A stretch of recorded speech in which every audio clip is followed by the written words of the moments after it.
নমস্কার। একটা সময় আদিম মানুষ গুহার ভেতরে বাস করত, আবার অনেকে খোলা আকাশের নিচে গাছের তলায় বাস করত। সমাজ সভ্যতা এখন এগিয়ে গেছে, মানুষ নিজের মতন বাড়ি নির্মাণ করতে পারে।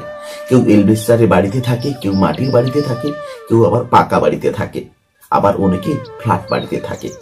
এই পৃথিবীতে এমন একজন মানুষ আছে যিনি সমুদ্রের 40 ফুট জলের তলায় বসবাস করছে। 1-2 দিন নয়, তিনি বসবাস করবেন 120 দিন।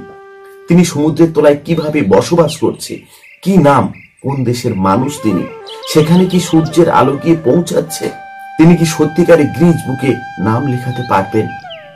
এর আগে সমুদ্রের তলায় কে বাস করেছিল, কতদিন ছিল? এই রকম হাজারো প্রশ্নের উত্তর মিলবে আজকের এই ভিডিওতে।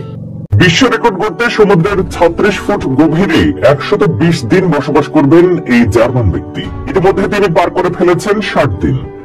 একবার ভাবুন তো, প্রতিদিন আপনার ঘুম ভাঙছে সমুদ্রের রঙিন সব মাছ আর কচ্ছপদের দেখে। এই কল্পনাকেই তিনি বাস্তবে রূপ দিয়েছেন। রুডিগার কোচ নামের এই ব্যক্তি পেশায় একজন মহাকাশ প্রকৌশলী।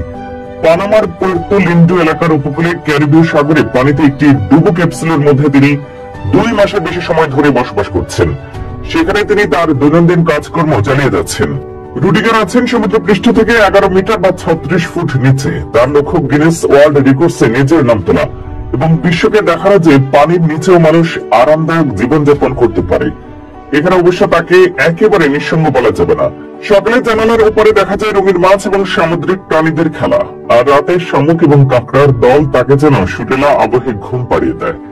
মূলত রুডিগারের থাকার জায়গাটি একটি বিশেষ ক্যাপসুল। 322 বর্গফুট আয়তনের সেই ক্যাপসুলটির ভিতরেই থাকছেন তিনি। এতে রয়েছে একটি বহনযোগ্য টয়লেট, তার সময় কাটানোর জন্য রয়েছে অত্যাধুনিক নানা আয়োজন, আছে টেলিভিশন, কম্পিউটার এবং একটি শয্যা, ব্যায়ামের জন্য স্থির সাইকেল, সৌরবিদ্যুৎ, স্যাটেলাইট, ইন্টারনেট ইত্যাদি। অর্থাৎ পানির নিচে থাকলেও তিনি ইন্টারনেট ব্রাউজ করতে পারছেন। ক্যাপসুলটি এমন ভাবে ডিজাইন করা হয়েছে যাতে একজন মানুষ এখানে অনায়াসেই বসবাস করতে পারেন এবং দৈনন্দিন জীবনে তাকে যেন কোনো চ্যালেঞ্জের মুখে পড়তে না হয়। তার চারপাশে নিরাপত্তার দায়িত্বে নিয়োজিত রয়েছে একটি দল, যারা সার্বক্ষণিক নিরবচ্ছিন্ন বিদ্যুৎ ব্যবস্থা নিশ্চিত করেন এবং তার দৈনন্দিন চাহিদা পূরণ করেন। অবশ্য পানির নিচে একটি বিষয় তিনি খুব মিস করছেন বলে জানান, সেটি হচ্ছে তিনি এখানে স্বাভাবিকভাবে বিলাসিতা করে গোসল করতে পারছেন না। আরো একটি চ্যালেঞ্জ হচ্ছে তিনি এখানে সূর্যের আলো থেকে বঞ্চিত হচ্ছেন, ফলে তার শরীরে ভিটামিন ডি এর ঘাটতি দেখা দিতে পারে। আর তা থেকে বাঁচতে তিনি ভিটামিন ডি এর সাপ্লিমেন্ট গ্রহণ করছেন। জার্মানি প্রকৌশলী নিউ ইয়র্ক পোস্টকে বলেন, বিষয়টি আমার কাছে আলাদাভাবে কঠিন কিছু মনে হচ্ছে না। আমি এখানে পানির নিচে আছি বলে খুব ভোগান্তি হচ্ছে বলেও মনে হচ্ছে না। অবশ্য সবচেয়ে কঠিন বিষয় হচ্ছে মাঝে মধ্যে আমার সাঁতার কাটতে মন চায়, কিন্তু এখানে সেটা সম্ভব নয়। তিনি বলেন, নতুন রেকর্ড গড়ার লক্ষ্যে তিনি গত 26 সেপ্টেম্বর কাজ শুরু করেছেন। 120 দিন পানির নিচে কাটানোর পর আগামী 24 জানুয়ারি তিনি উপরে উঠে আসবেন। তার মতে তার এই রেকর্ড গড়ার কাজ একেবারে সহজ নয়। যে কোনো সময় ভারী ঝড় এসে তার পুরো প্রকল্পটি শেষ করে দিতে পারে। রুডিগার জানান, তার এই উদ্যোগের উদ্দেশ্য সমুদ্রের বাসযোগ্যতা নিয়ে মানুষের দৃষ্টিভঙ্গি পরিবর্তন করা। তিনি বলেন, সাগরের মতো নতুন জায়গাগুলোকে মানুষের বাসস্থান হিসেবে ভাবা উচিত। এটি শুধু মানুষের বসবাসের একটি নতুন দিক নয়, বরং পরিবেশ রক্ষা এবং সমুদ্রতলের জীববৈচিত্র্যের উন্নতির জন্য গুরুত্বপূর্ণ ভূমিকা রাখতে পারে। বর্তমানে পানির 30 ফুট নিচে সবচেয়ে বেশি সময় কাটানোর রেকর্ড হচ্ছে 100 দিনের। 2023 সালের যুক্তরাষ্ট্রের ফ্লোরিডার উপকূলে পানির নিচে অবস্থান করে যুক্তরাষ্ট্রের অধ্যাপক জোসেফ ডিটুরি এই রেকর্ডটি গড়েছিলেন। ফ্লোরিডার কি লার্গোতে অবস্থিত এক জলাশয়ের আন্ডার ওয়াটার লজে অনন্য এই কীর্তিটি গড়েন তিনি।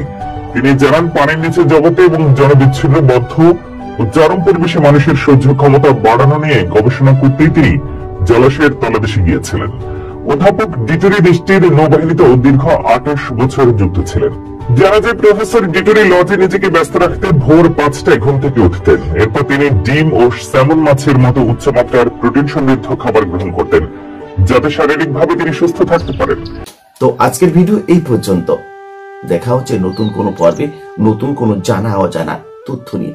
কিন্তু হ্যাঁ, এই পৃথিবীকে বাঁচাতে হলে, আমাদের ভবিষ্যৎ প্রজন্মকে বাঁচাতে হলে পৃথিবীতে যত রকম দূষণ আছে সেটা আমাকে, আপনাকে, সবাইকে রোধে আগিয়ে আসতে হবে। তবেই আমরা আমাদের শিশুদের জন্য একটা সুস্থ সুন্দর পৃথিবী রেখে যেতে পারবো। নমস্কার, সকলে ভালো থাকবেন, সুস্থ থাকবেন।